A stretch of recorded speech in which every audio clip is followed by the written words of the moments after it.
Be a dynamic matchup. Foul trouble could play an issue if either get off the floor, but if not, this is going to be a highlight matchup today.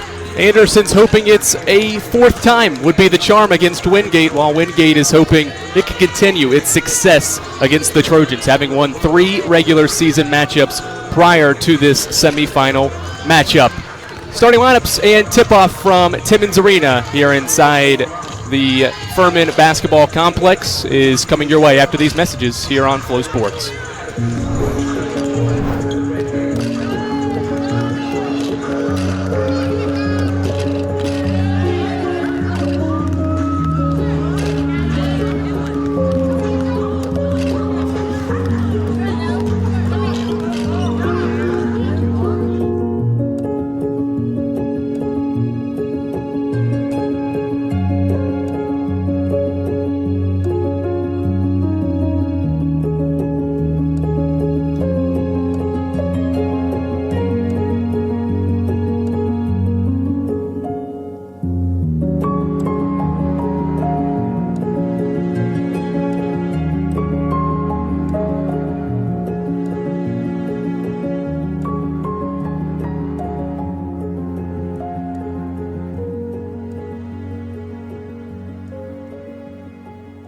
You can feel it as you approach. You can feel it from the mountains, from the river, from the front porches and the bike paths, from the bats and the balls, from the main streets and the not-so-main streets.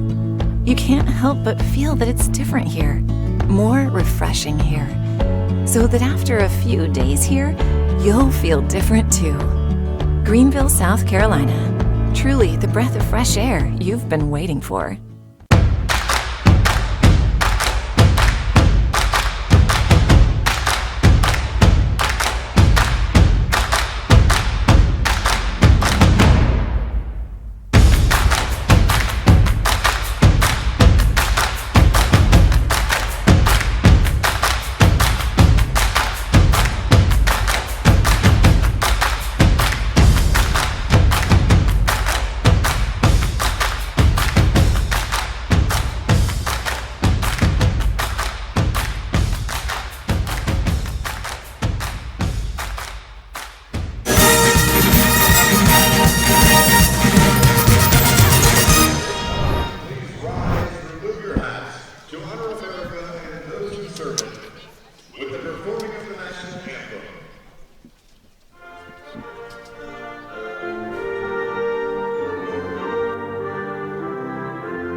Welcome back inside Timmons Arena. Andrew Rogers and Michael Watrain, glad to have you alongside for this broadcast today, the first game of 4 games. Michael, Adam, and I will rotate through all 4. You'll hear from Adam at halftime. He'll have coaches' interviews as well as in the post game, as we'll rotate throughout the 2 days here inside Timmons Arena. Let's take a look at the starting lineups for this afternoon's contest. We'll start with the Trojans. We mentioned Diamond McDowell leading the way for this Anderson team.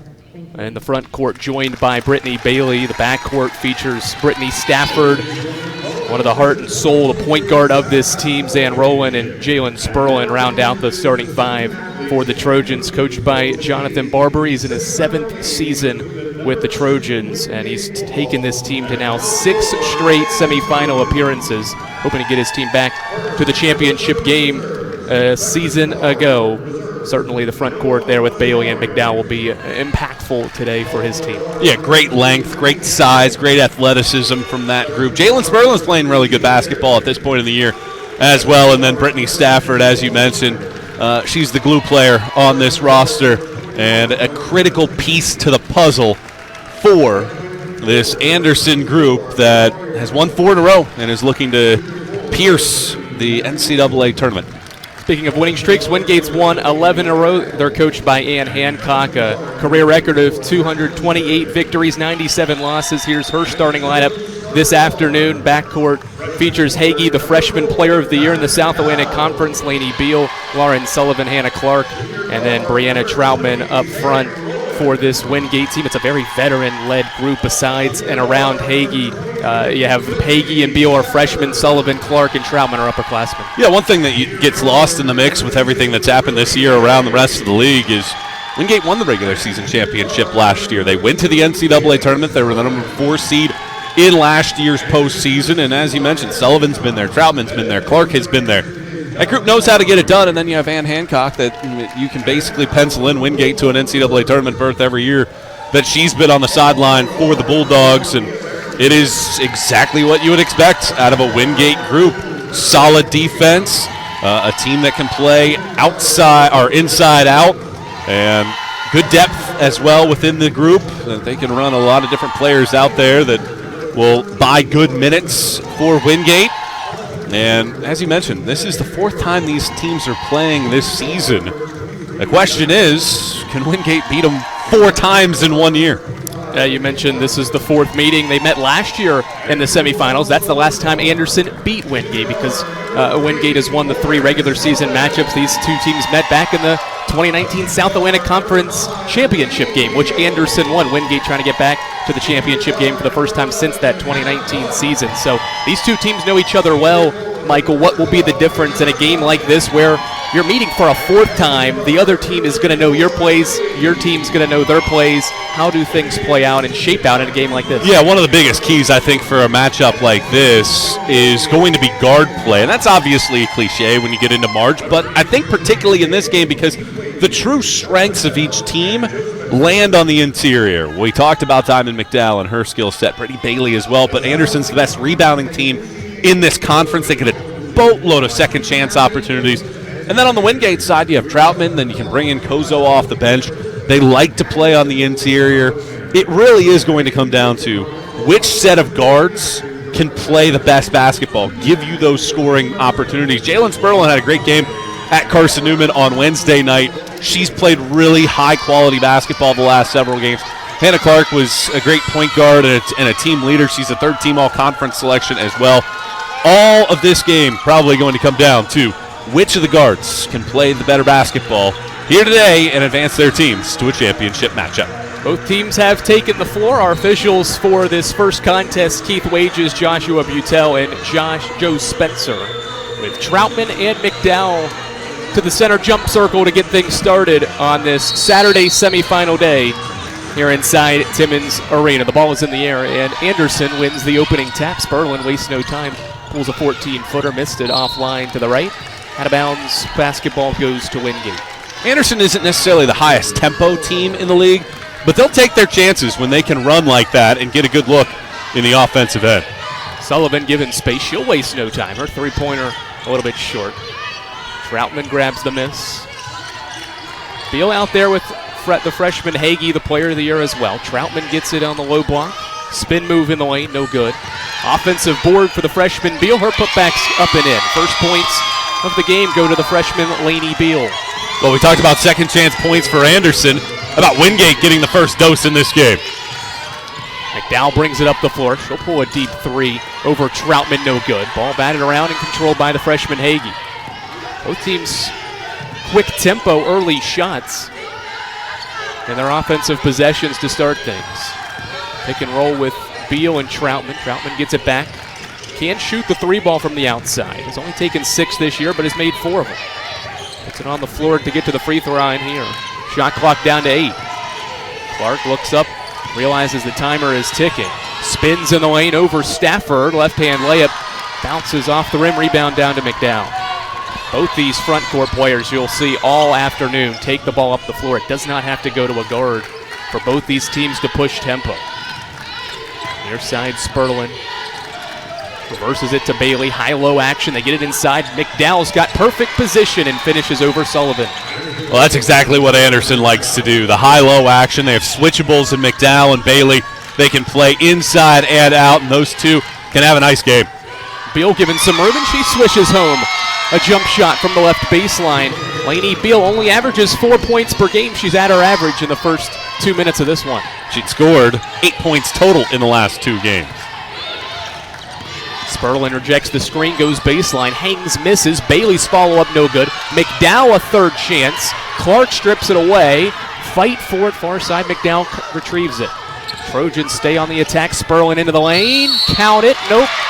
Offensive foul. Troutman slides over to take the charge. Sperlin's first and Anderson's first of the quarter. That looked really close to the restricted area. We don't get a good look at it on our first replay, but that looked good from Anderson. But the offensive foul wipes the points off the board. Expect to see plenty of offensive rebounding from the Trojans. They had multiple chances that time. They're first in the conference in that category, 20th nationally in offensive rebounds per game. A miss by the Bulldogs. The early 2-point lead, the Trojans back the other way. McDowell with it out front now to Stafford. Stafford has played 10 games this year, 40-plus minutes. They get it inside. Sperlin off glass good. The senior ties it at 4. Well, they can also post up Sperlin. If it's not McDowell or Bailey down there, they have the skill set to post up a guard, and she takes advantage. 4-4, just approaching 3 minutes in. A deep three from Emily Hagee. The freshman shot 42% from range in the regular season and has her first triple of the tournament. Wingate, the 9th most efficient three-point shooting team in the nation. Bailey inside, turns over her left shoulder. Shot up, no good. Rebound, Beal and the Bulldogs. She'll push tempo, dribbling to that left wing. Cross-court pass to Sullivan. Thought about the triple, gets it back to Beal. Stops, drives left, shot up, good, and the foul. Lainey Beal with her third field goal. She's got 6 of the Wingate's 9 points so far and has a chance for a 3-point play.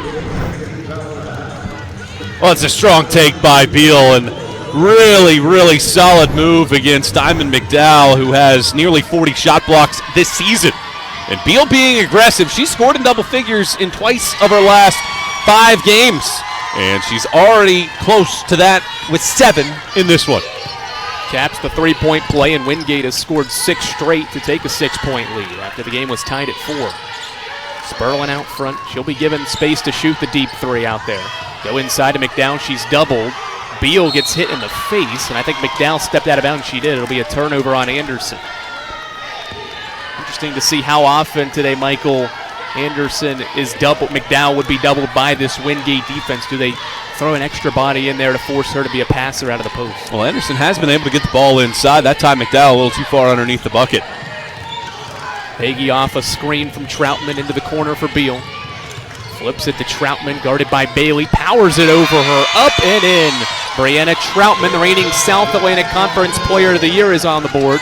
They make it an 8-0 run for the Bulldogs. Well, that's such a strong take by Troutman to be able to get inside and finish like that. And an 8-point advantage here for the Bulldogs. McDowell facing up on Sullivan, picks up her dribble. Nearly turned it over. Now to Sperlin, raises up, 10-footer too strong. McDowell offensive rebound and the putback. That ends the 8-0 run. Diamond McDowell has her second field goal. About 3 offensive rebounds already for Anderson. They live off of that, and they've had double-digit offensive rebounds now in 25 games.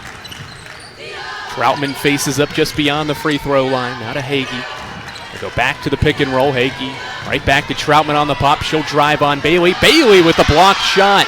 Brittany Bailey going the other way, coast to coast. Euro stepping in the lane, no good, but she draws a foul. Both front court players for Anderson able to push tempo. We've seen McDowell do it. Now we see Bailey with a steal and going coast to coast. Well, it all starts with the defense. Excellent block from Brittany Bailey, able to reach up, swat that shot, and then take it coastal. the other way. That's block number 24 for her this season. And now she gets an opportunity at the free throw line to trim into this deficit. Bailey shoots it at a 60% rate, makes the first one. Wingate goes to the bench for the first time, bringing in the sophomore guard, Leah Behringer, along with a senior guard, Jaya Wilson, into the game. Bailey goes 2 for 2. And it's 12-8. So after the 8-0 run from Wingate, Anderson's responded with 4 straight to cut the deficit to 4. Wilson entry feed for Troutman, who will face up again on Bailey. Backing her down, spins inside, a pump fake, shot up. It was altered by McDowell. Troutman gets her miss, kicks it out to a shooter in Clark, who's offline. Rebound Bailey. Well, it's good initial defense on Troutman. Bailey fell for the initial pump fake. McDowell came over to help, and a good stop for Anderson. Stafford to Bailey, who's left open for 3. Brittany Bailey's got 5 straight, and the Trojans answer Wingate's 8-0 run with a 7-0 run of their own. Yeah, excellent answer. 1 minute of play, 7 consecutive points, and after being down by 8, back within 1. Agee gets around Rowland. Tried to feed Troutman, but right there was McDowell for the steal.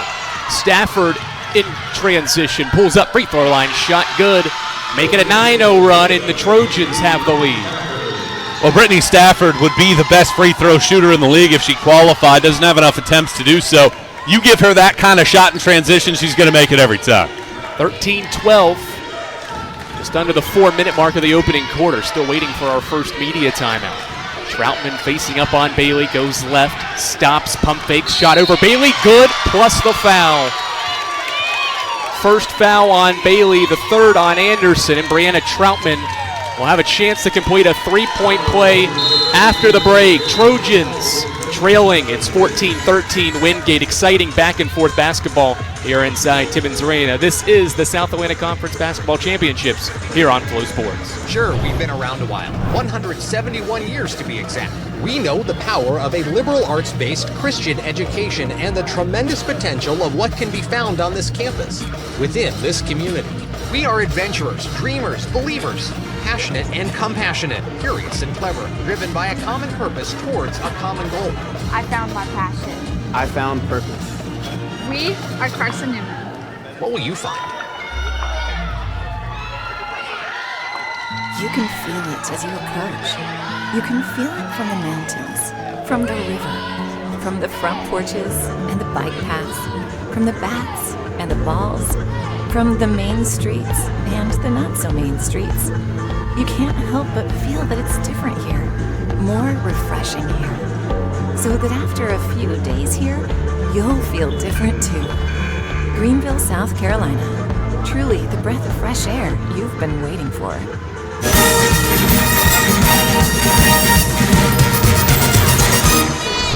Andrew Rogers and Michael Weintrain, glad to have you back inside Timmons Arena here for the South Atlantic Conference Basketball Championships. Already the first 6 minutes and 15 seconds have delivered. Both teams have gone on scoring runs, but it's Wingate ahead by a point, 14-13, with Brianna Troutman to the line, trying to cap a 3-point play. Well, both sides shooting the basketball well early. 16 of our 27 points have come in the paint. Both sides being aggressive at getting the ball on the interior. 3-point play successful for Troutman. The Wingate Bulldogs back ahead by 2, 15-13. Same 5 out there for the Trojans. That's starting 5. Stafford into the corner for Bailey, trying to post up McDowell. Sperlin pulls up just beyond the right elbow. Too strong, and Troutman skies up for the miss. Sperlin's had a lot of opportunities, already her 5th shot of the game. Wilson feeds Sullivan. Both teams shooting it relatively well, as you mentioned, above 40% early on. Behringer's shot no good. Troutman offensive rebound, reverse layup is good. 7 points for Troutman in the opening period, and Wingate back up by 4. More second chance points for the Dogs, and that's great work by Troutman. McDowell the other way, spins with the left hand, shot too strong. Rebound down to Troutman. She's already got 4 rebounds to go along with those 7 points. Wilson ahead of the pack, dribbles into the lane, now kicks it out for Clark. 3 bench players in there, 2 bench players I should say, surrounded by 3 starters. Behringer another look from the right corner, Cash. The sophomore off the bench with a triple, and Wingate goes on a run. It's an 8-0 run for the Bulldogs. a quarter of runs so far. Wingate opened up with an 8-0 run after the game was tied at 4. Anderson responded for 9 straight. Now the Bulldogs with 8 straight. Stafford ends it, though, with a jump shot from 14 feet. Her second field goal, and it's back to a 5-point game. She can get that mid-range shot whenever she wants to, and she's typically silky smooth. Look inside for Troutman. It's not there. Go to Wilson at the top of the key. She stumbles and is tripped on her way to the basket. We'll get Rowland for the foul. Her first and Anderson's 4th of the quarter. So next foul, the final 2 minutes and 10 seconds will send Wingate to the line. Every foul the rest of the way in this opening quarter. 20 seconds back on the shot clock for the Bulldogs, leading by 5. Anderson has not made a substitution so far. Quick entry to Behringer. Her shot's too strong, off the mark. McDowell the miss. Nearly carried that ball. Cross-court pass. Rowland for 3. From the far corner, the senior shoots it at a 48% rate. And it's 5 straight for Anderson. They've made 5 of their last 7 shots, and it's back to a 2-point game. Wingate wanted a carry on that situation, but the officials said that she kept her ball over the top, or her hand over the top of the ball. Sperlin the steal. She'll stop, pop, and hit. And we've got a foul after the basket. I think it's an offensive foul in the rebounding act. They're going to get McDowell for the foul, and that's a critical foul. That's her second personal foul, 5th team foul. It won't send Wingate to the line, though, because it was an offensive foul, but the game is tied at 20. Another run, Michael. We've seen now 4 scoring runs, 2 from each side. Yeah, it's amazing how this game has worked out, because typically when you think about runs, sometimes you think that it takes a good amount of time. They actually are going to give them free throws here. They're going to say that it was a loose ball foul on Diamond McDowell, so it is going to be free throws for Wingate. But a lot of these runs are coming within about 30 seconds to a minute and 10 seconds. They're very quick spurts. So Sullivan to the line, the junior, a 72% free throw shooter. Knocks down the first, and Wingate's back in front. Wingate team that shoots a 77% rate from the line in the regular season. Sullivan makes both. That's the first and best mark in the South Atlantic Conference this season. Sullivan goes 2 for 2. A couple of changes here for Anderson. Elia Wilson into the game along with Ashlyn Sheridan. So McDowell to the bench with those 2 personal fouls for the final at least 90 seconds of the first quarter. Stafford at the controls, over to the freshman Sheridan. She gets into the lane, stops at the free throw line. Her shot's a little strong. Offensive rebound for Bailey. Putback shot, no good. Got her own miss. Tries again, missed it. Wilson the board, and we've got a foul before the shot on the floor. More offensive rebounds. Both teams already with 4. Second team foul on Wingate.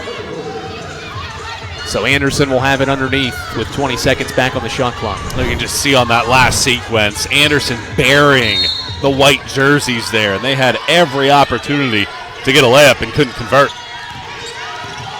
Sheridan back into the lane, kicks it out. Stafford rises and hits. Brittany Stafford gives the Trojans the lead back. That's her 3rd field goal. She's got 7 first quarter points. Made every single shot she's taken as well. Kozo into the game for Troutman, backing down. Wilson goes to the left hand and scores. Laura Kozo off the bench for 2. Wingate back in front. A little luxury that is to have for Ann Hancock. You take Troutman out of the game and you can bring in a 6'3" post player that can finish at the rim. Bailey at the left elbow, now to Wilson. They set a screen, big to big screen. Wilson scores it plus the foul. Nalia Wilson to the rim. It's a blocking foul on Sullivan, and Wilson will have a chance for a 3-point play. That's a really strong take there by Wilson. She's not typically the most aggressive offensive player that Anderson has, but she was ultra aggressive on that take to the bucket, and good minutes here coming off of the bench to replace McDowell. Wilson 6 points per game, 5 boards off the bench. Her free throw offline to the left. About a 4-second difference between the shot clock and the game clock, so the Trojans with a defensive stop could get the basketball back for one more offensive look to wrap up this first quarter. That's been a back and forth exciting quarter with plenty of offense from both sides. Hagee dribbling out front, matched up with Rowan. Tries to get around the guard, dumps it off. Kozo in the lane, shot too strong. Wilson in there for the miss, and we've got a tie-up. And the possession arrow favors Wingate. Anderson won the opening tip, so Wingate will get a second look at it with 5.7 seconds left in the quarter. It's a good rebound by Wilson, but she brought the ball down. And Wingate gets a bonus possession here with 6 seconds to go in the opening period. Be able to trigger it in, a lob pass to Troutman. He gets knocked away all the way out to midcourt. 2 to shoot. Troutman spins, puts up a heave, too strong off the backboard. And Anderson leads after a back and forth first quarter. Both teams go on multiple scoring runs, but it's the Trojans ahead by 1. Back for the second quarter here inside Timmons Arena after this on Flow Sports.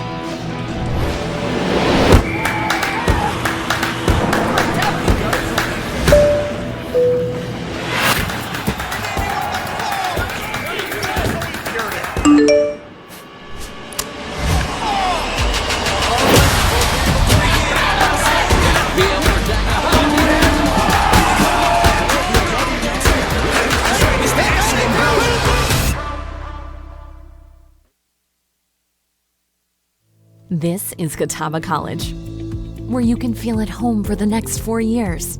This is where your tomorrow takes shape. If you want to transform into the person you have the potential to be, if you aspire to inspire the world around you and others, if you want to discover a sense of belonging and make it what you want, there's a place for you here. Catawba College is waiting. Are you ready?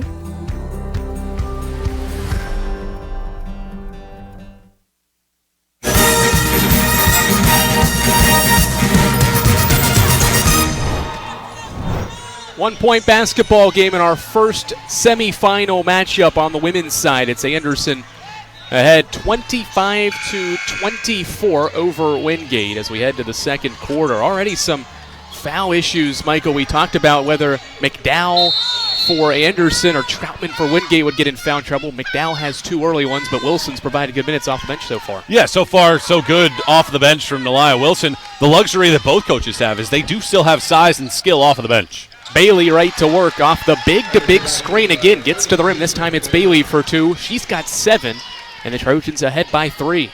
Wingate has Troutman and Kozo on the floor at the same time. Let's see how this develops for for Wingate's offense and how Anderson handles it.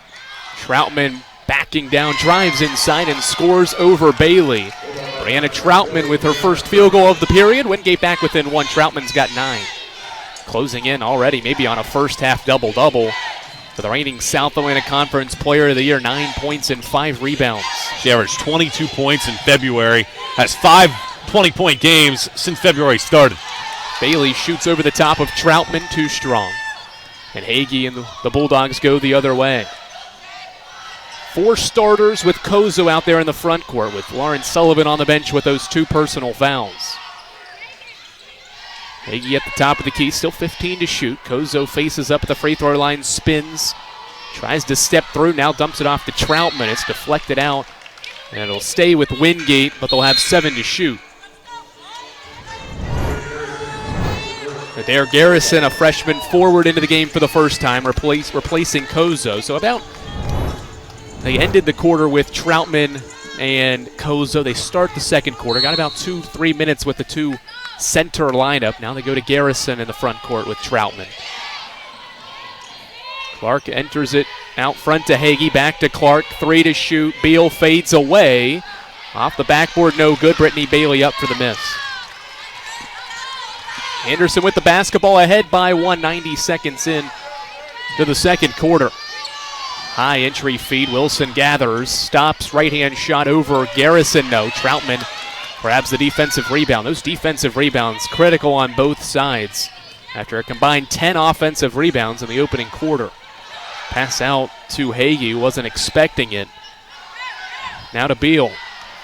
Beal with an early 7, trying to add on to it. Can't do so there, and the rebound into the hands of Rowland. Both teams shooting above 45% in this first half. Offense has cooled off a little bit to start the second quarter. Sheridan adds to it, and the Trojans back ahead by 3. The freshman has her first field goal. all-rookie team selection. And she was a starter for a good chunk of this season, coming off the bench now here in the postseason. Played some critical minutes at Carson-Newman on Wednesday. She scored a season high and career high 25 in the first meeting between these two teams. Wingate misses on the other end, and the Trojans have a 3-point lead in the basketball.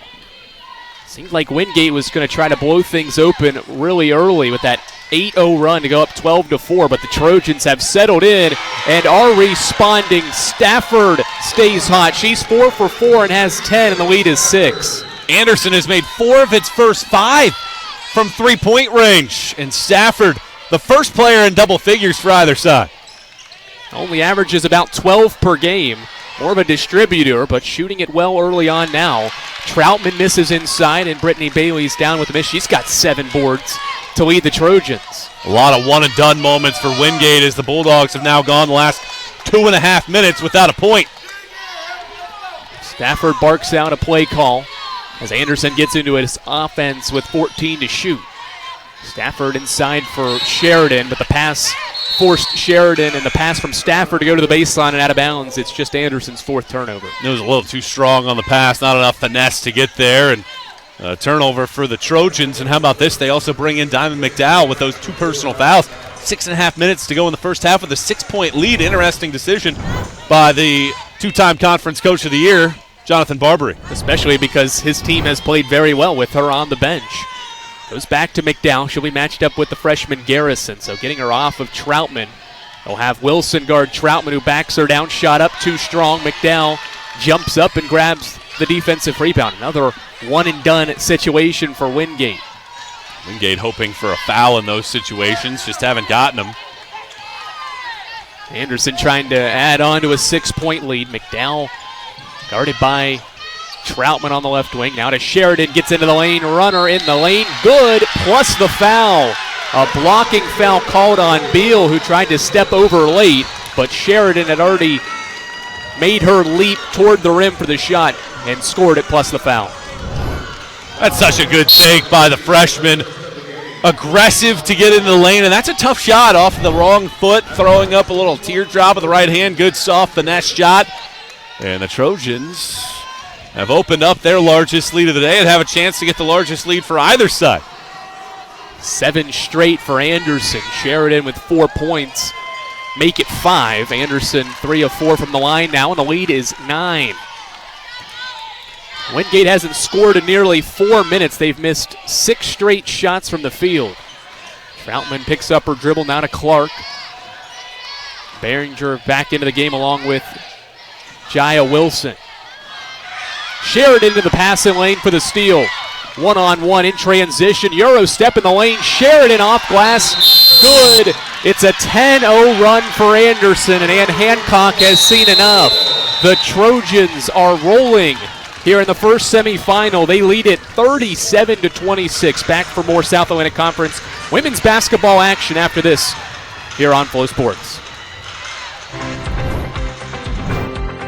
Hometown Ticketing makes it fast and easy to buy tickets on your school's website or in the new Hometown Fan app. It's simple. Just search for your school, buy your tickets, and they'll be right there in your account, ready to be scanned when you get to your event. Download the Hometown Fan app today.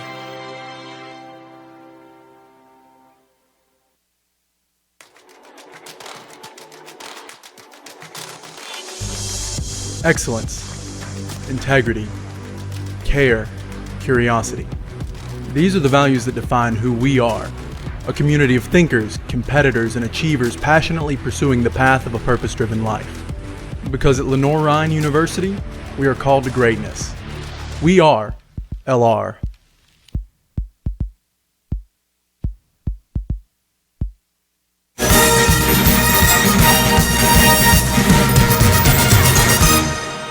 Back inside Timmins Arena, 37-26. It's an Anderson 10-0 run. They've gone on 3 scoring runs of 7, 9, and 10. And they've outscored Wingate by 13 in the last 7 minutes, 17-4, taking advantage of a scoring drought from the Bulldogs. Clark into the lane. McDowell with the projection. Spurlin in transition ahead of the pack. Left hand layup good. add on to the scoring run. It's 12 straight for the Trojans. Anderson's made 8 of its last 10 shots as well from the field. And the largest lead of the day now for the Trojans. Defense to offense pays off there. Troutman over top of Wilson, shot no good. Behringer down with the miss. A second chance for Wingate. Troutman into the lane, shot up, no good. Rebound McDowell. Wilson has done a fabulous job on the reigning South Atlantic Conference Player of the Year, Troutman, who's now 4 of 11. Sperlin, fadeaway shot, left it short. Behringer down with the miss. Scoring drought nearly up to 5 minutes. Wingate has 1 basket in the quarter. Wilson into the lane, no good. McDowell the miss, and numbers the other way. 2-on-1. Sperlin stops, right hand layup, good. 15-point lead and a 14-0 run for the Trojans. Well, Anderson's doing everything that they can offensively, but the big thing has been their defense. They really throttled down Carson-Newman on Wednesday. Their defense is taking it up a notch here in the postseason. Giving up about 65 points per game on average. Garrison shot it in the lane, no good. Another defensive rebound brought down by the Trojans. Stafford kick ahead pass to Sheridan. The Trojans go quickly. And now maybe we'll slow things down and set up the offense. Cross-court pass, Stafford triple. Her first miss. Sheridan in the right spot at the right time, blew the layup. And Wingate gets a break on the missed bunny by Sheridan. Troutman spins in the lane, stops, shot over Wilson, no good, but a foul called. First on Wilson. And the first by Anderson.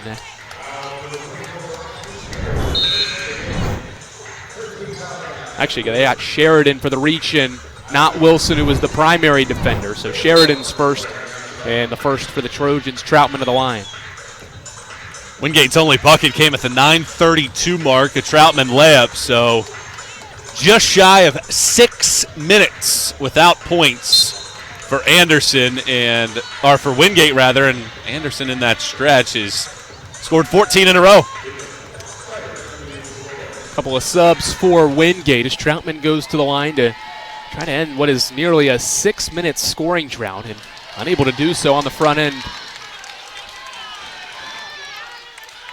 of a 2-shot foul. Anderson was outscored by 39 combined points in the 3 previous matchups in the first half. They're plus 14 in this game alone. As Kozo back into the game for Troutman. Well, Troutman's done her job. 9 points, 8 rebounds already for the Bulldogs. They're giving her a lot of touches, as you might expect. Wingate tries to double the ball. Stafford gets rid of it. Now gets it back to try to set up a half-court set for the Trojans. Entry feed to McDowell at the elbow is nearly stolen. She'll pull up over Kozo and knock it down. Just the third field goal and the 6th point for McDowell, and the lead back to 16. Kozo backing down on Wilson and scores. Laura Kozo's second field goal.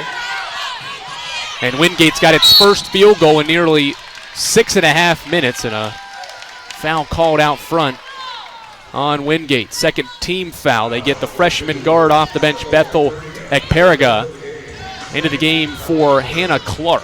So going to a freshman guard is Ann Hancock, trying to find some life in her team to try to trim this deficit in the first half. It's been all about the second quarter if you're just joining us. These two teams were back and forth the entire opening quarter, but it's been Anderson outscoring Wingate in this quarter 18-4. Jump shot from Stafford goes. The lead back to 16. Trojans shooting nearly 55%. They're at 54% in the opening half. 4 of 6 from long range as well. Wilson drives baseline, kicks it out for a triple, and it goes. Shivers off the bench with the triple. Third 3 for Wingate. She'd attempted 12 shots all season. That's her third made 3. Entry feed for Wilson. Kozo altered the shot. Quick outlet pass for Wilson. Bulldogs look to run in the final 2 minutes. Wilson in the lane stops. Shot too strong. And Ashlyn Sheridan grabs the defensive rebound. You get the sense this is a big 2 minutes here. Certainly Anderson would like to keep this double-digit lead. Wingate is pressing. Sheridan, cross-court pass. Sperlin left open, glides into the lane and scores the lead back to 15 as Sperlin has 10 points. Second Anderson player into double figures. Final 90 seconds. Kick out pass for Wilson. Her three off the iron, no good. And rebound down to McDowell. She's got a team-high 8 rebounds. Has only played 13 minutes so far. McDowell into the lane, floater over Kozo, no good. Offensive rebound, Wilson. Her putback is no good. She was fouled, though, on the shot attempt. Second chance points and opportunities. Again, an 8th offensive rebound for Anderson, and it gets them 2 free throws.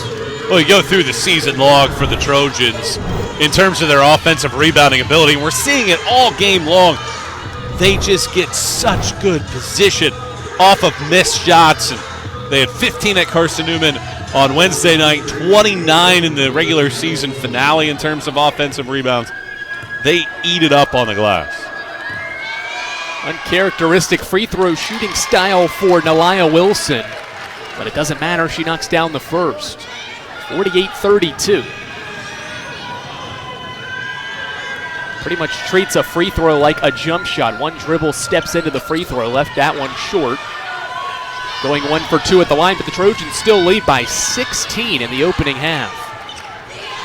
It's been a strong second period for Anderson. Hagee into the lane. Contact, no call. Hagee with the miss. Another opportunity, though, for Wingate. A 7th offensive rebound now. Pass over to Beal. She's given space. Decides to put it on the floor. Maybe a bad decision. As she fumbles it, loses it. Sheridan, or check that, Sperlin with the steal and a foul called. Just the 4th turnover for Wingate, but Anderson has 6 points off the previous 3. They have been benefactors of miscues. The Trojans' offense is wonderful right now. They're close to the half-century mark here in this first half, and they've been getting shots at will. Scored 72 in their quarterfinal win on the road against Carson-Newman. 72-64 victory. And their offense has showed out so far in this first half, and it continues. McDowell from the free throw line. She's got 8 points and 8 rebounds for the all-conference sophomore forward McDowell. 50-32. The shot clock is off. Wingate can hold for the final shot. The Bulldogs have missed 14 of their last 16 shots, most coming in the second quarter, which they've only scored 8 points. 5 to shoot. Clark into the lane, right-hand layup short. Ball was batted out from behind by Troutman and out of bounds. Basketball belongs to the Trojans. Good box out in the lane by Brittany Bailey to keep Troutman off the glass. Trojans have 2.1 seconds. Entry to Stafford, cross-court pass. Sperlin from half court. It looked good from my angle, just a little bit off line to the left, had the right distance, but it doesn't matter. Anderson with a strong second quarter showing, a 50-32 lead. They outscore Wingate in that third quarter, or in that second quarter, by 18 points. And now we've got Coach Jonathan Barbary standing by with Adam Cavalier at the half.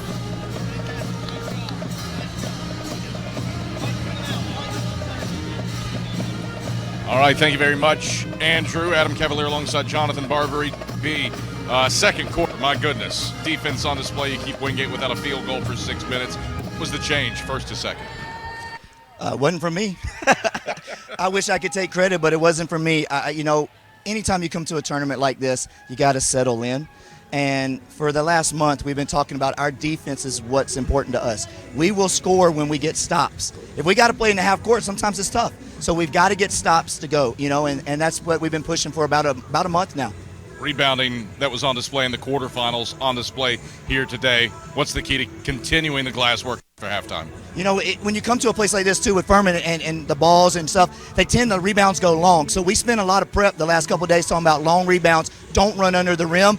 Time it, jump, chin it. And that's what we've been working on, and so far today it's been going pretty good. JB, thanks for the time. Good luck second half. Thank you so much. Andrew, Michael, back to you. Thanks, Adam. Certainly his team is well prepared for the glass. Already 8 offensive rebounds. They're out-rebounding Wingate on the glass 25-19. An 18-point lead for the Trojans. We'll recap the first half and let you know what's going on around the rest of the conference the rest of the day after this here on Flow Sports. At Anderson University, we are on a journey, one that seeks to find the purpose for which God created each and every one of us. So we search, we grow, we dive in, and with a close-knit community, small class sizes, accomplished and supportive faculty, and a spirit that believes that together we can accomplish big things, the person we are striving to become doesn't feel so far away.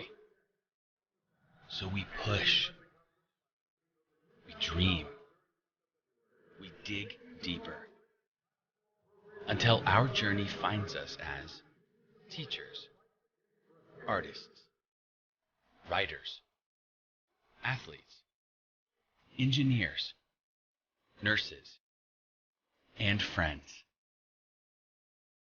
And while we're at it, we just might change the world. Anderson University, knowledge for your journey.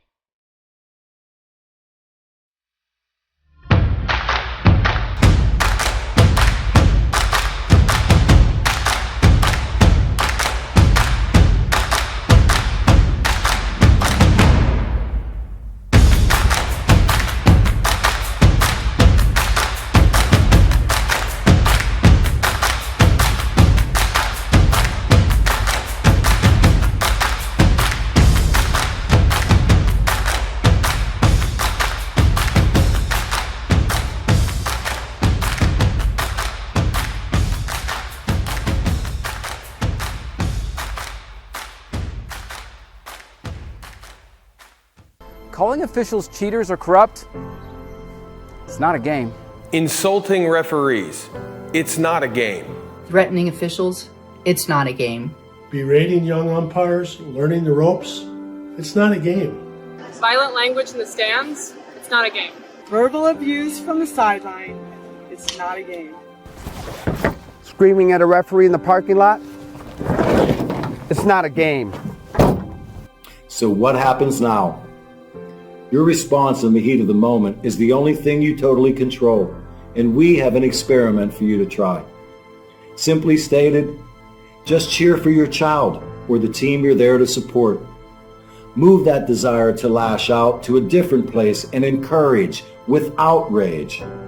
Your child's sporting memory should be about how you helped inspire and not about how you caused embarrassment.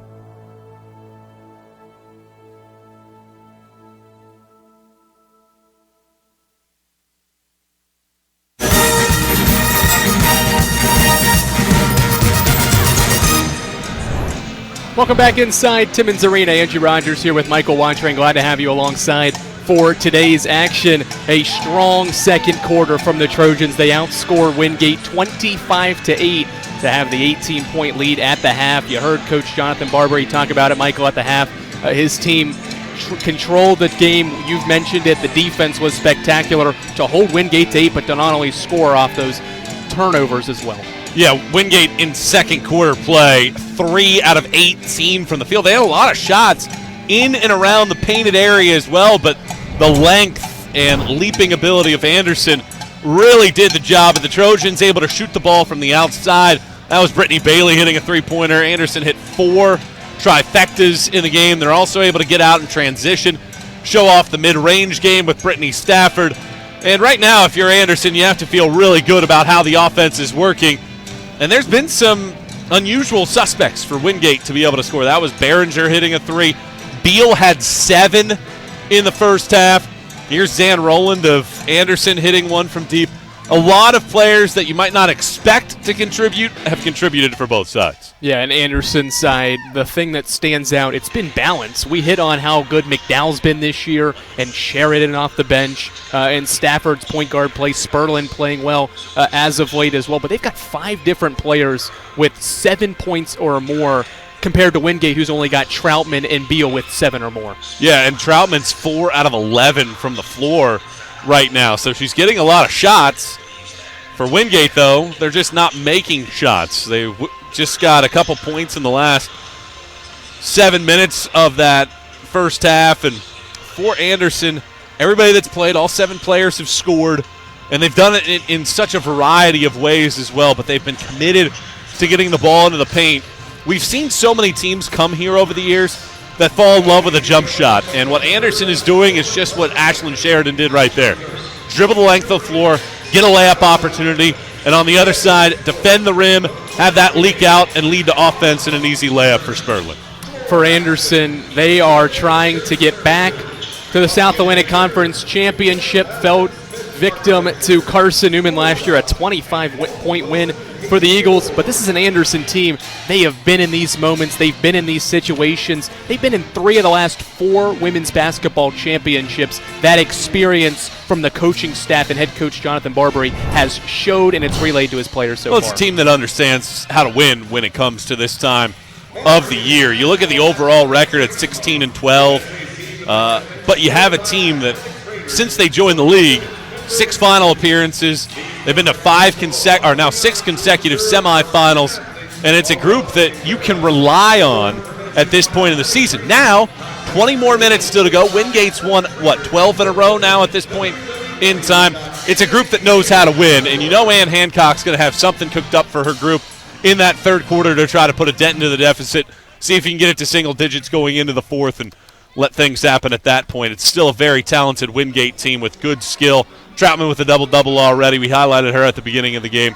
A lot of basketball left to be played. Anderson played a perfect second quarter. 18-point lead for the Trojans. We'll take a look at the bracket, let you know what's to come. We've got Catawba LR after this one to meet the winner of our first matchup. We'll hear from Ann Hancock out of the locker room, get her thoughts on that first half and second half adjustments as well. All that and the rest of the contest after this here on Flow Sports.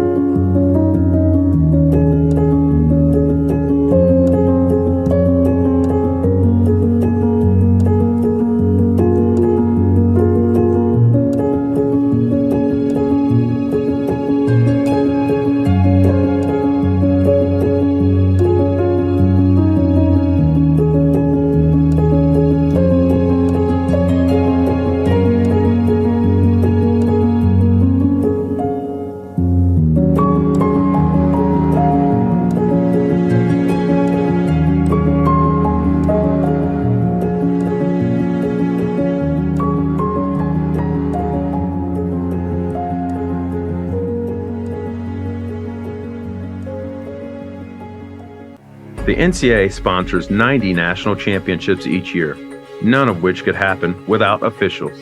There is an urgent need for sports officials across the country, as they are retiring 4 times faster than they are coming in, leaving shortages at all levels of sport. The NCAA recognizes the importance of officiating on the student-athlete experience and is dedicated to the recruitment and retention of new officials for all sports. There are many great reasons to become an official. Stay in shape and get paid to do so. Meet new people and build relationships within a tight-knit community. Give back to the sport you love by creating a fair atmosphere and upholding the integrity of the game. Say yes to officiating. Visit ncaa.org/sayyes-to-officiating for more information on how to get started.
Back inside Timmins Arena, Andrew Rogers and Michael Wantrain, glad to have you alongside for what is a busy day, semifinal Saturday here inside Timmins Arena, the first of 4 semifinal matchups, 2 on each side. We've got a good one so far. Let's take a look at this bracket again.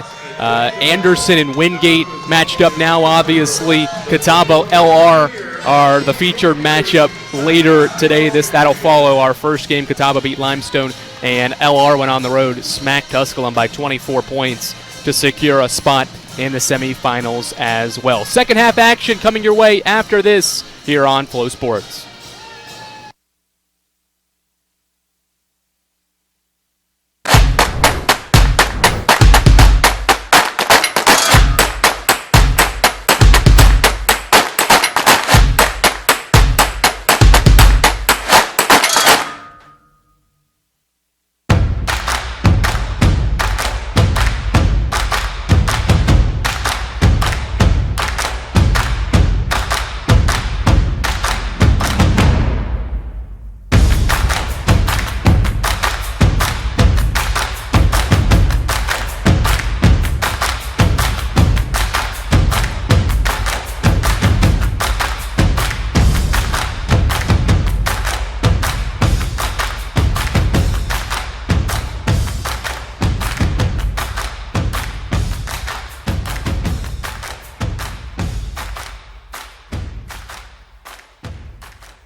You can feel it as you approach. You can feel it from the mountains, from the river, from the front porches and the bike paths, from the bats and the balls, from the main streets and the not-so-main streets.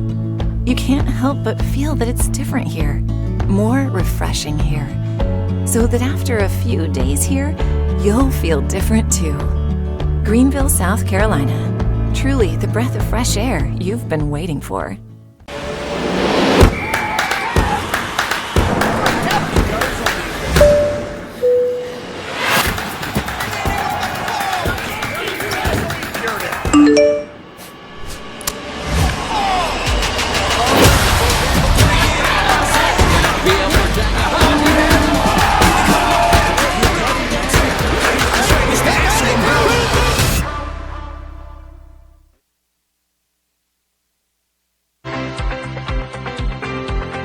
Hometown Ticketing makes it fast and easy to buy tickets on your school's website or in the new Hometown Fan app. It's simple. Just search for your school, buy your tickets, and they'll be right there in your account, ready to be scanned when you get to your event. Download the Hometown Fan app today.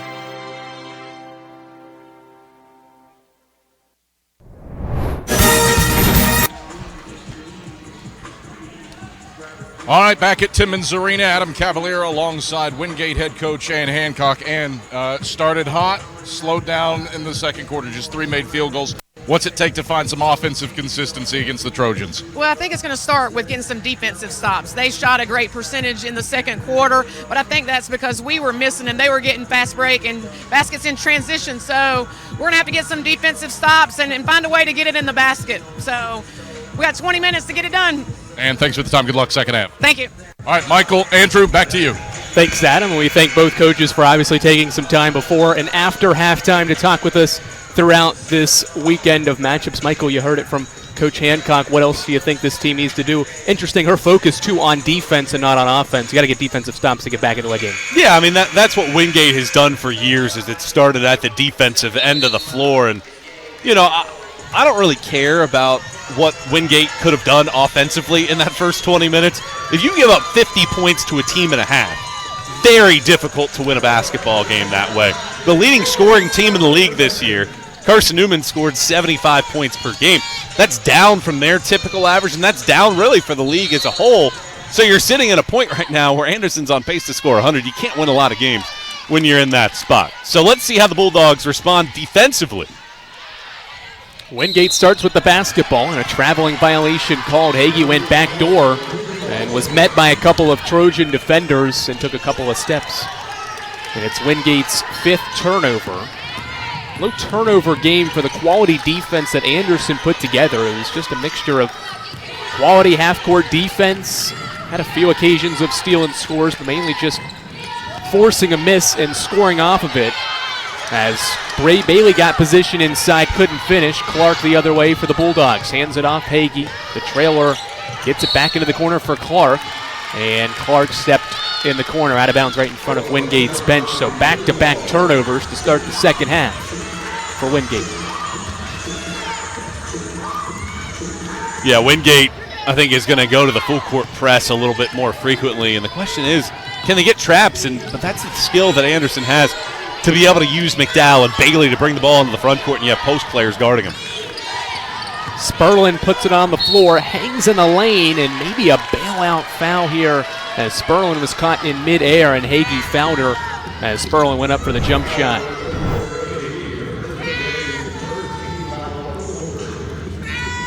Sperlin able to leap into the air, utilize that ability to hang out there.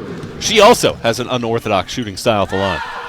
A one-handed free throw approach, it works perfectly. Swishes home the free throw. Sperlin with 11. Stafford the leading scorer for the Trojans. The backcourt mates getting it done so far, a combined 23 points. Second free throw in and out. McDowell was in good position, but the offensive rebound knocked away from her, and Wingate back the other way. Biggest lead of the afternoon for Anderson is 19. Hagee goes between the legs at the wing. Now to Clark. Clark, a quiet first half. 0 of 4 from the field, only 1 assist as well. A third-team all-conference member. This is a Wingate team that's got 3 all-conference caliber players, and they turn it over for a third consecutive trip down the floor to open up the third quarter. Yeah, it's a tough pill to swallow when you're turning the ball over that frequently. McDowell from the top of the key. It goes. Diamond McDowell, her first 3, she's got 11, and the lead is 22. How about this performance by Anderson? They've made 5 of 7 from long range. Hagee off a screen, gets into the lane. Ball deflected out, Beal retrieves it. They go inside for Troutman, matched up with Bailey. Troutman backs her down, goes to the right hand, and a foul call.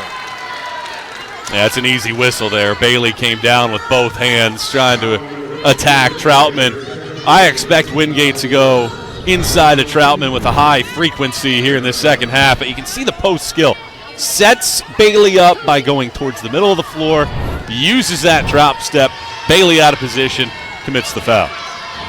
Second on Bailey. Her and McDowell, the starting front court players, with 2 fouls apiece, but Troutman unable to convert on the first free throw. Now 2 for 4 at the line for Troutman, who's got a first half double-double and now adds to her point total. She's got 11 and 10. This is what I expected, a little bit more trapping style in the full court press.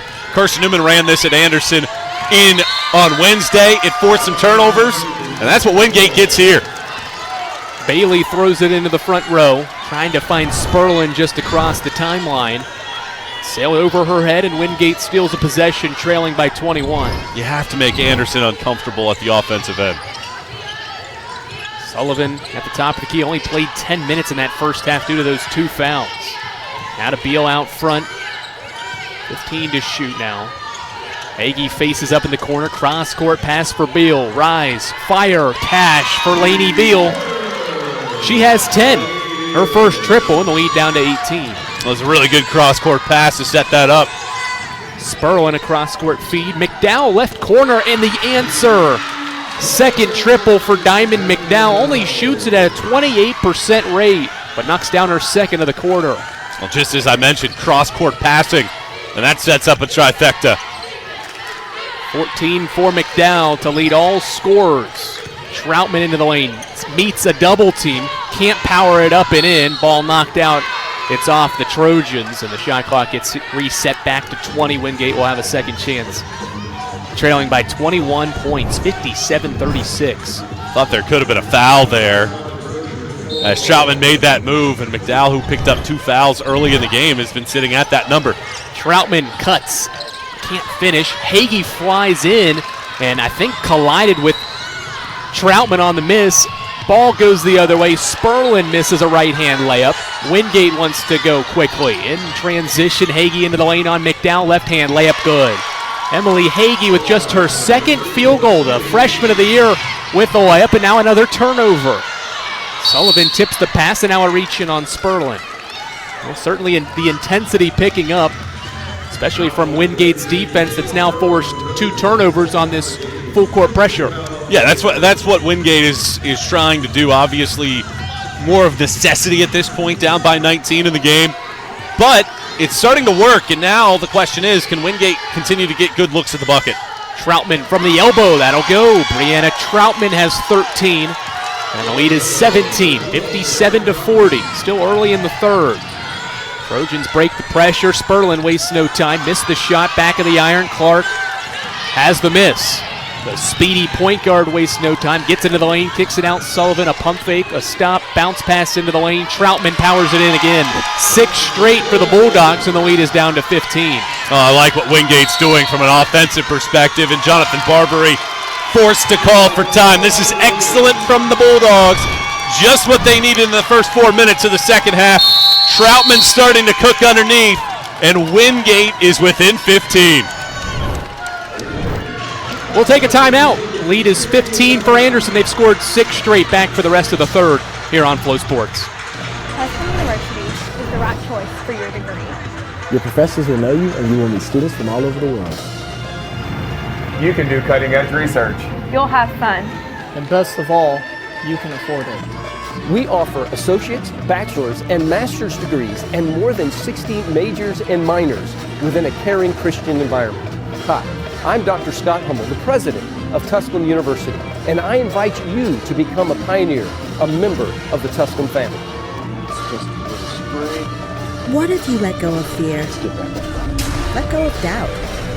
Live for the now. Follow your passions. Challenge your thinking. Learn something new. Whether that's in the classroom, on the field, or in your service to others. At Wingate, you can explore close to 40 majors. Get the faculty support you need to thrive with an average class size of less than 25. Experiment, engage, push harder, and turn your enthusiasm for learning into the power to make a difference.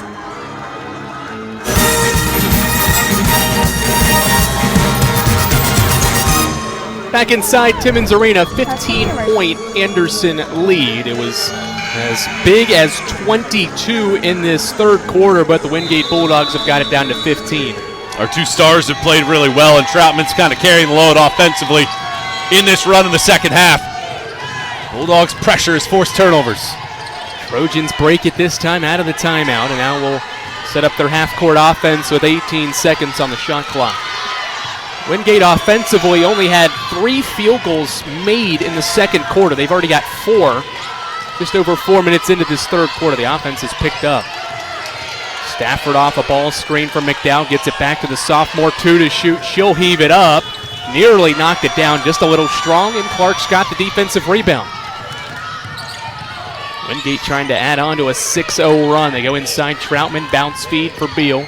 Goes Bates line, now a bounce pass for Clark. Clark into the lane, out to Sullivan. Good initial defense from Anderson on the dribble penetration.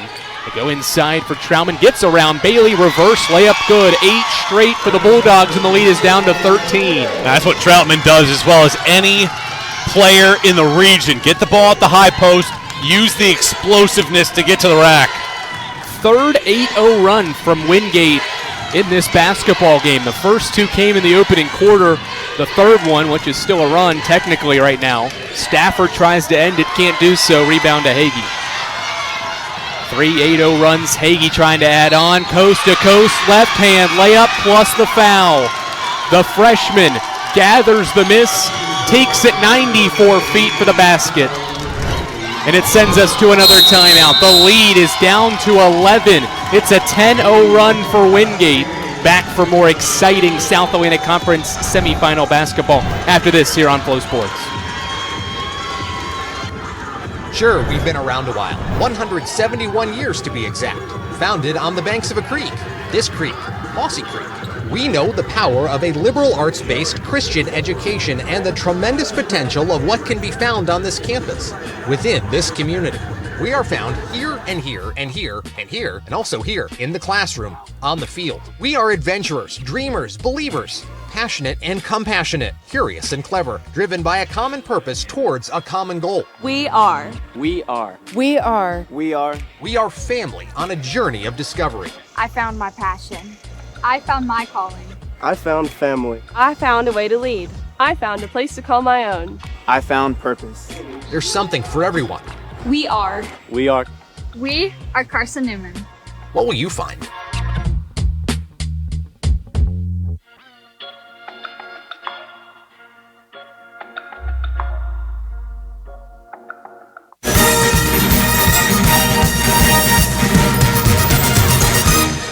A lead that was 22 at the 8.5 mark of the third quarter has been trimmed in half. It could be trimmed to 10 if Emily Haye can cap this three-point play. And it dropped this to a 10-point game. Wingate's outscored Anderson 14-7 in this third quarter. And it's a three-point play for the freshman player of the year. Or the freshman of the year, I should say, in the South Atlantic Conference. It's 57-47. Hagee's got 8. Well, what did Ann Hancock tell us at halftime? It starts at the defensive end. Anderson, 2 of 8 from the floor to begin the half, and points off turnovers, leading the way now for the Bulldogs here in this game, and another deflection there by Sullivan. The defense is really turned up to a different level. 28 seconds now on the shot clock. Bailey will inbound. What helps for Anderson, they have 5 ball handlers. We've seen Bailey and McDowell handle it, but are they ready for this full court pressure? We've got a foul called as Bailey ripped through to try to get around Jaya Wilson.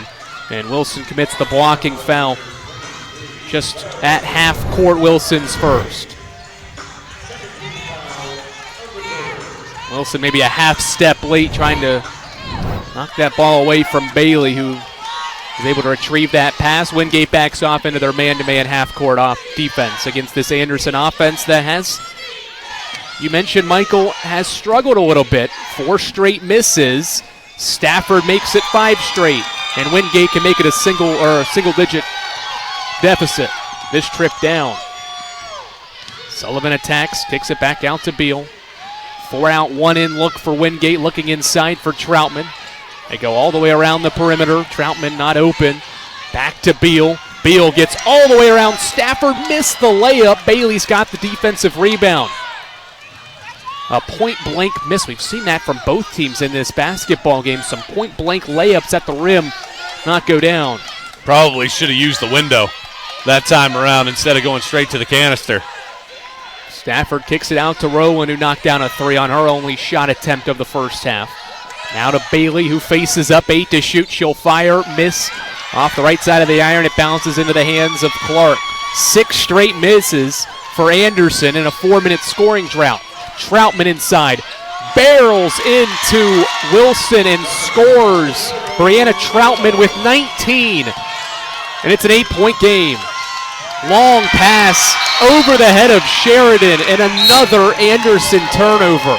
Only their third of the half, but boy, does it feel like 6 or 7 the way that Wingate has picked up this full court pressure. Well, there's 2 things about what Anderson's doing offensively.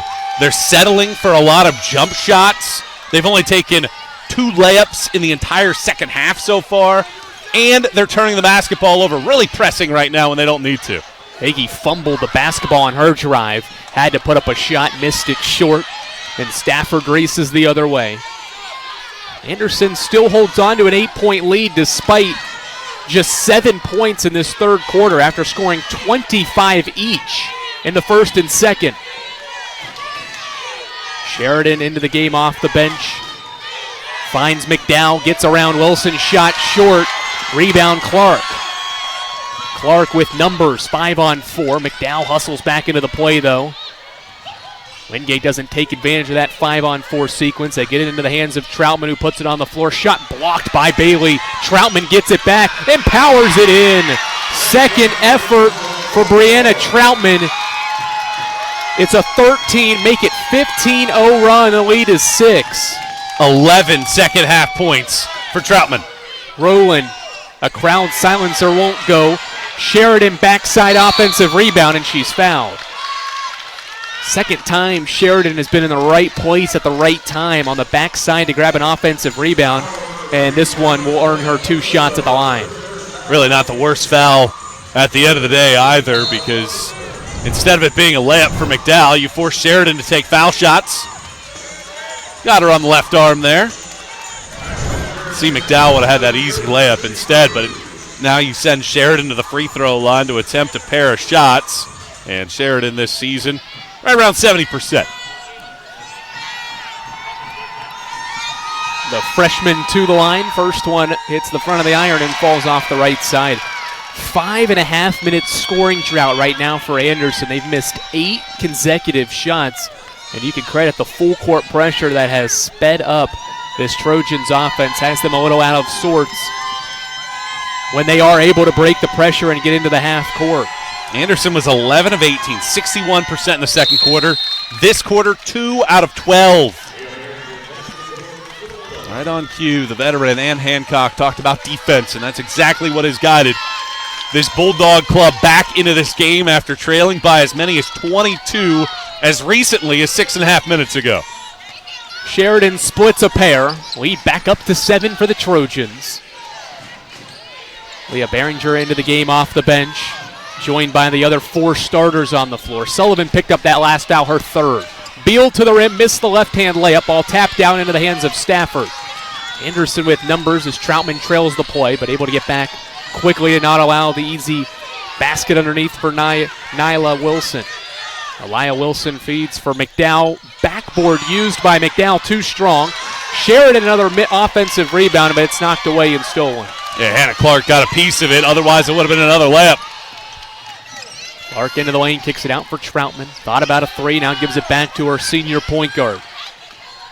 Veteran Wingate team, winners of 11 consecutive games. They haven't lost in 45 days. It's against Catawba, who's waiting on the far left side watching this first semifinal. It'll be the second game with Lenore Ryan. Hagee forced one up off the left side, missed it too strong, and Sheridan fouled. Just the 4th team foul, so no free throws awarded, and it will allow Wingate to set up their full court pressure. That's a good rebound by Sheridan, and then running into Beal. Well, 50 seconds left in this quarter, and if you're Anderson, you'd love to take a sigh of relief by getting a bucket and a stop here at the very least. Here at the end of this period, if you're Wingate, a stop and a bucket, and this game is totally different going into the 4th. A 7-point lead for the Trojans despite not scoring a field goal in nearly 7 minutes. Can they change it here? Bailey fouled, won't be able to change it, but she will have 2 free throws coming. Good entry feed from the senior point guard Brittany Stafford to an open Bailey who draws a foul. Well, what's important about that, too, is that's a foul on Troutman, but that's only her first of the game, so you don't really have to worry about that at this point. And on top of that, you give her an opportunity to get a spot on the bench for these 30 seconds plus the media timeout. You bring in Kozo. You have Troutman fresh to start off the 4th. So Kozo into the game. Sullivan also checks back in and replaces Behringer.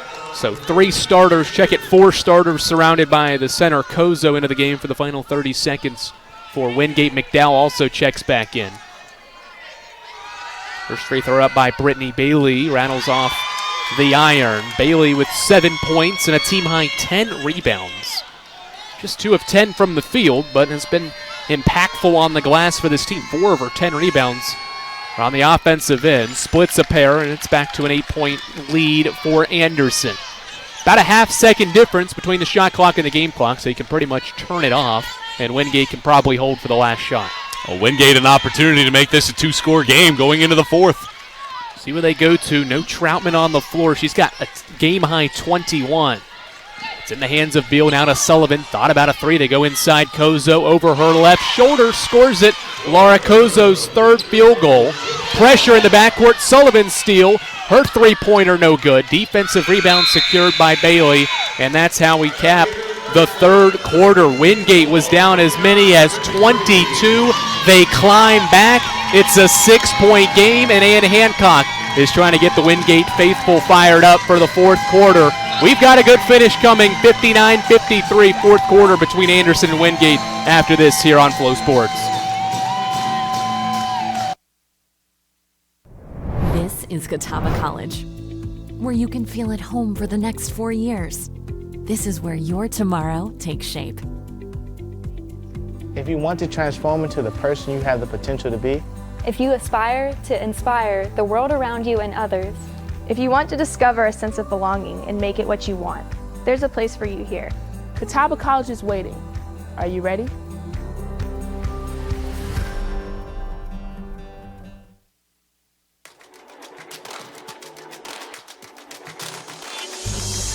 Excellence, integrity, care, curiosity. These are the values that define who we are. A community of thinkers, competitors, and achievers passionately pursuing the path of a purpose-driven life. Because at Lenoir-Rhyne University, we are called to greatness. We are LR.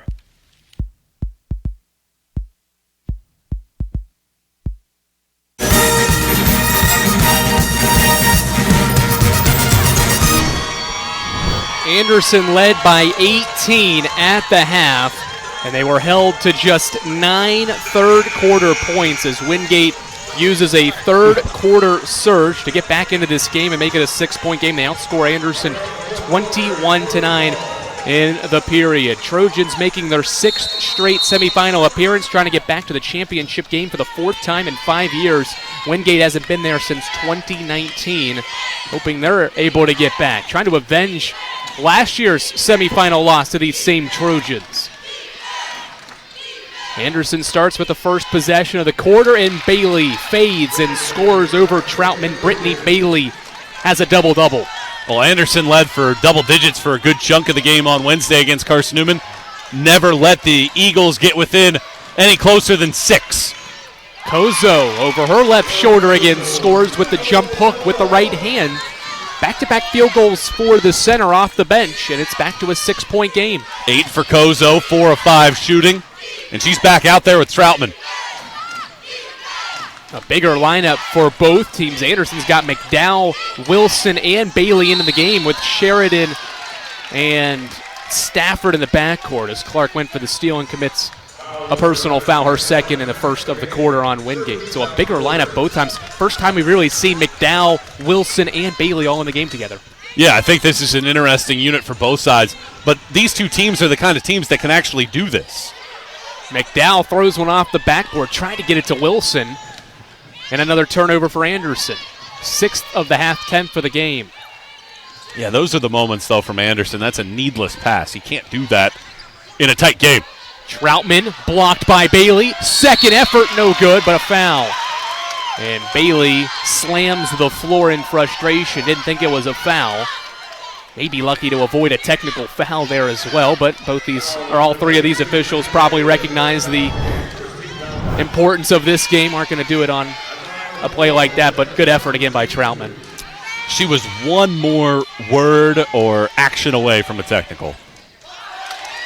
Troutman, another missed free throw. She's now 3 of 6 from the line in this game. Shoots it at 68% in the regular season. A fine average. She's come up empty here a few times. Tries to split a pair and does. 5-point game. Sullivan back in for Kozo. Starting 5 for Wingate on the floor. In a 5-point game. Bulldogs beat the Trojans in all 3 regular season meetings.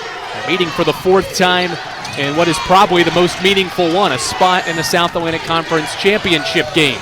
Dangerous pass. Stafford saves it to Bailey. Incredible play on what was an ill-advised pass. Stafford saves the possession, but they'll have to set up with 10 to shoot.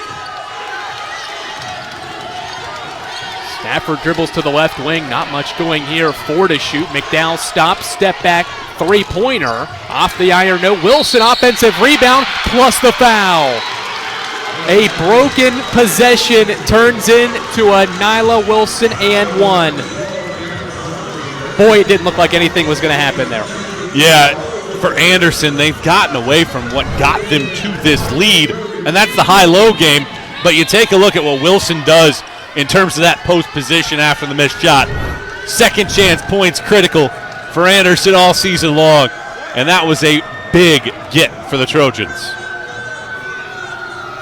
Wilson with her 5th point of the game, the uncharacteristic free throw style It goes for Wilson. She's 2 of 4 from the stripe. 6 and 7 off the bench for Nelia Wilson. 7 rebounds to go along with the 6 points and an 8-point lead for Anderson. Yeah, terrific minutes from Wilson. Kick out for Beal, who's got 10 points. She's the only other double-figure scorer for Wingate besides Troutman, who knew immediately she left it short, tried to get her own miss, but McDowell has the defensive rebound.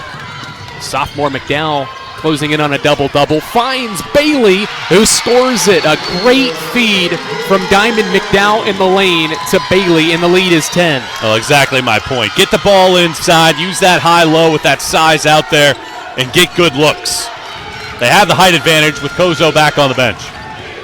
Hagee gets a ball screen, and the ball is last touched by the Trojans. Good defense by Rowland to knock it away from Hagee. 14 to shoot, and an inbound coming for Wingate. Rowland was great defensively against Braylon Weichel, the league's leading scorer on Wednesday for much of that game until Weichel went off in the second half. She's good on the ball, and reason why Hagee's just 3 of 9. Beal fires off glass, no. Fight for the rebound. McDowell strips it away. She's got a double-double. Bailey and McDowell, the starting front court players for Anderson, each with 10 rebounds. McDowell's got 14 points for the double-double. Bailey's got 12. 3 minutes into this fourth quarter, the Trojans had their lead cut to as low as 5. Now it's back up to 10 and a turnover. Steps called on Bailey. 11th turnover, 7th of the half on Anderson. Well, I asked you at the outset of the game, perhaps the biggest key between these teams are going to be the guard play. Well, you look at Jalen Sperlin's got 11. We haven't seen much of her in the second half. Stafford's got 12. For Wingate on the other side, Beal's chipped in 10 uncharacteristically from her, really. Troutman's got 22. Nobody else has really kind of picked up that load from that guard position. Go back to Troutman. She faces up, gets it inside. Kozo's got excellent position and scores. Too easy as Wilson was beat. Kozo got perfect position right underneath the rim. It's back to an 8-point game. Well, if you give her that shot, she's going to make it 1,000 times out of 1,000. Easy look for Wingate, and that's been the benefit that Wingate has had over the years. Good post players underneath that they can go to get buckets when they need them. Kozo off the bench in 7 minutes has 10. Wilson gets a big-to-big screen with Bailey.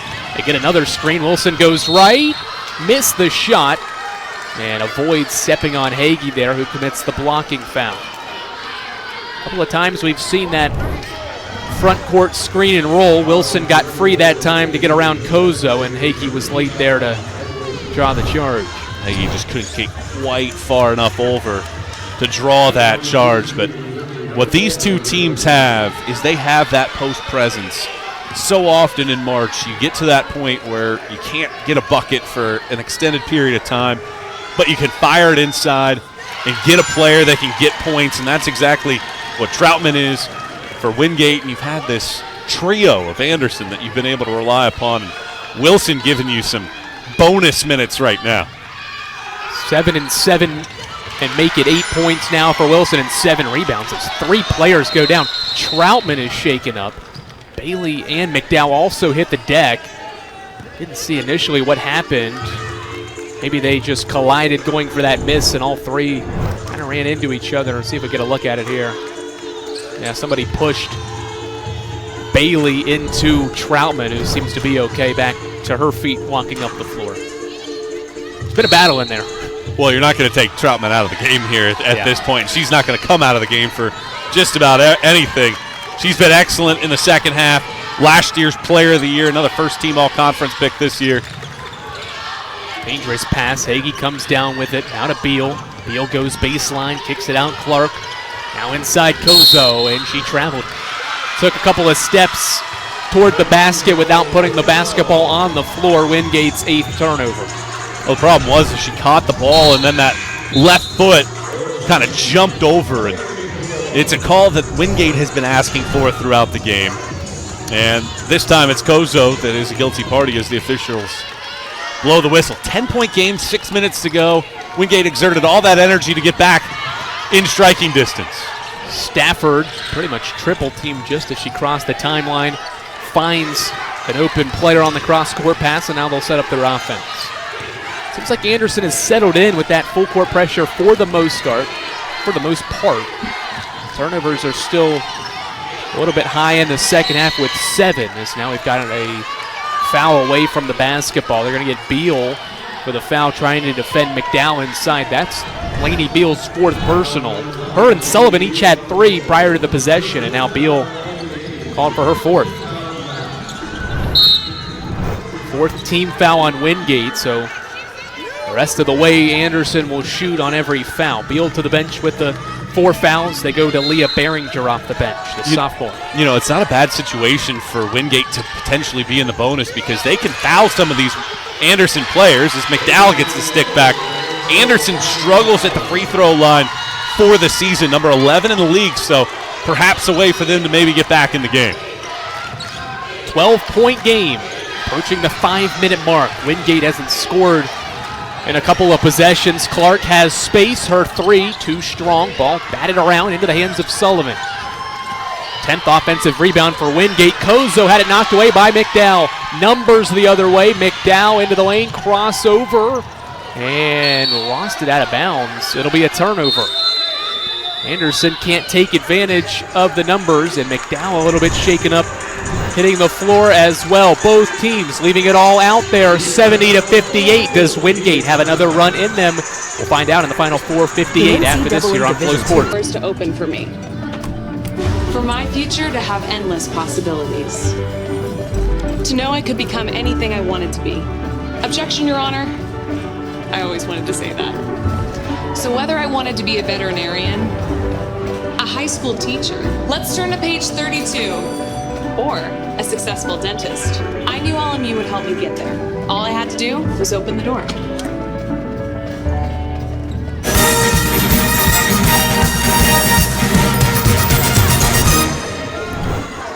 (70-58), a 12-point game in the first semifinal matchup on the women's side. Catawba and Lenore Ryan wait for the winner of this matchup. They'll get going at 2:30.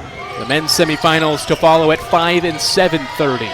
Wingate basketball after McDowell's miss, as the Bulldogs, which have trimmed what was once a 22-point deficit all the way down to 5, but they've seen the deficit increase back to 12. Troutman trying to change that, missed the layup, ball tipped out of her hands. McDowell and the Trojans have numbers. McDowell ahead of the pack, right hand layup good. Nobody got back for the Bulldogs. McDowell's got 18. And Ann Hancock frustrated with the defense out of the timeout. Troutman misses it. Anderson takes advantage. They've scored 6 straight, and it's a 2.5-minute scoring drought now for Wingate. Well, when you look at this game as a whole, right when Wingate got it down to 5 with 8:53 to go in the game, 61-56. Anderson from that point has scored 11 of the last 13 in the game. How about Nelia Wilson over that stretch? She has 5 in that period. What great minutes they have gotten from Wilson in the game. And when you look at the plus-minus situation, that means how much points you either score more against an opponent or fewer than the opponent. When Wilson's out there, Anderson's plus 24. They're outscoring Wingate by 24 points when Wilson is on the court, and she came into today averaging less than 20 minutes per game. Excellent effort from her. Troutman into the lane again, spins, finds Behringer, who pump fakes, goes glass and scores. That'll end the drought. With 4:15 and counting left in the fourth, dangerous pass. Bailey comes down with it, is doubled in the backcourt. Finding help, gets it to McDowell in the middle, and now Stafford, the point guard, will slow things down and set up offense. Well, that full court press in that third quarter led to a couple opportunities where they got basically 2 possessions for 1. And that's why they were able to get back within single digits. Wilson, given space, thought about it, and Troutman came out on her. They reverse it. Stafford triple as the shot clock expires. No good. Rebound for Clark. Clark, full head of steam. Right hand layup good. Nobody stopped the basketball. Clark gets all the way to the rim. Anderson with a quick outlet to McDowell on the inbound to break the pressure, and now they'll set up the offense. They had a huge mismatch underneath. Wilson had Clark on her, but the pass out allows Wingate to reset its defense. Still a 10-point game. 3:20 to go. Need a stop here if you're the Dogs. Stafford dribbles the basketball to the right wing, 5 to shoot. Bailey steps back, shot over Behringer, no. Rebound tipped into the hands of Hagee. She storms out of the pack with the basketball, racing in to the front court, drives, left-hand layup, good, and the foul.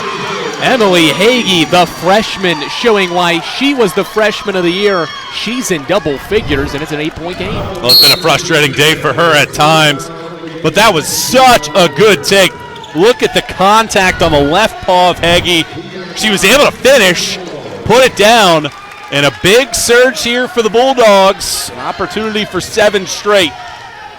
All coming out of the timeout. Hagee caps it. It's a 7-point game. 2:57 left. Wilson to the bench. They go Sperlin, who's got the basketball and is fouled. They had good position on the double team in the right corner, but Hagee commits the foul, her third personal. I don't mind that because Sperlin's a 64% foul shooter. Rather than 30 seconds come off of the clock, you force Anderson to make foul shots. And I think in an ideal world, you obviously want her to miss both, but even if she just splits the pair, you can basically go 2 for 1 in terms of point score. One-handed free throw for Sperlin is good. She's got 12 points now.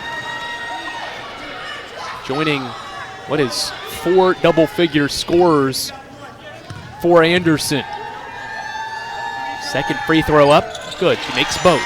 74-65. The 64% free throw shooter cans both.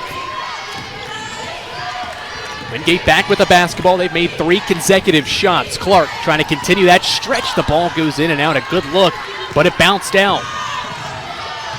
Bailey dribbles the ball into the front court. Now picks up her dribble. Looking for help. Bounces a pass over to Rowland. Dangerous pass. Behringer almost had it. Sperlin goes to the basket. Maybe had a layup instead. Decides to run some more clock. Probably wise decision there. Even if Sperlin could have made the layup, they'll run another 15 seconds or so off the clock. Crossover from Stafford to the free throw line. Good. Brittany Stafford with 14 and the lead back to double digits at 11. The senior point guard delivers with the jump shot from the free throw line. Clark entry feed for Troutman, goes to the spin move, layup good. Well, you can't afford to foul there if you're Bailey, so you don't want to give up the layup, but you certainly don't want to give up an and one. 2-on-1, Sperlin bounces it for McDowell, who thought about the shot, but once again, smart decision by McDowell. No need to shoot the basketball there. She goes around Troutman, missed the layup. Rebound, Sullivan. Yeah, same kind of deal. You probably don't need the layup, but you take it if you can get it. Troutman was open inside. Instead, Behringer puts it on the floor. Gets all the way to the rim. Timeout Wingate. After the made basket, the deficit back down to 7 with 88 seconds left in the contest. It's a 30-second timeout. Good take by Behringer. Well, now here comes the chess match.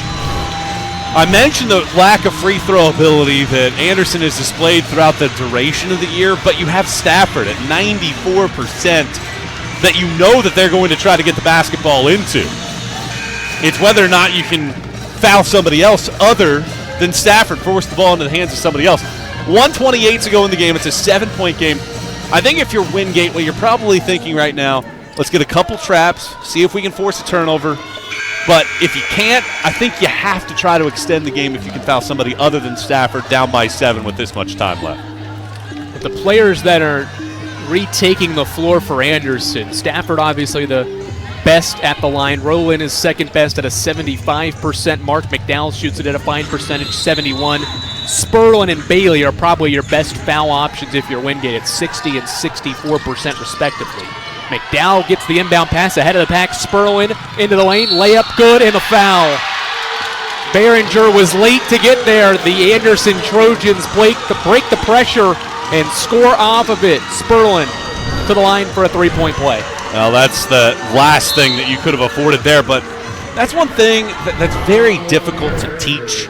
But it's a scenario where you cannot let her make that shot. You have to foul her and ensure. Now, you can't be a dirty player. You can't tackle her. But certainly you cannot let her make that layup because now it's an opportunity for a 3-point play. And she caps it, the lead back to 10. Sperlin off the bench, or in the lineup, but off the bench here late in the second half now has 16.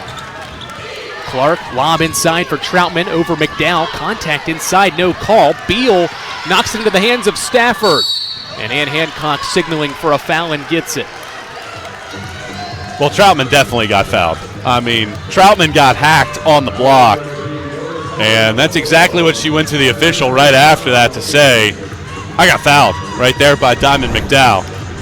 And we won't get an actual look at it. The frustration there, and then, you know, Sperlin battling with Beal for the rebound. And as I mentioned, you allow Stafford to go to the free throw line. And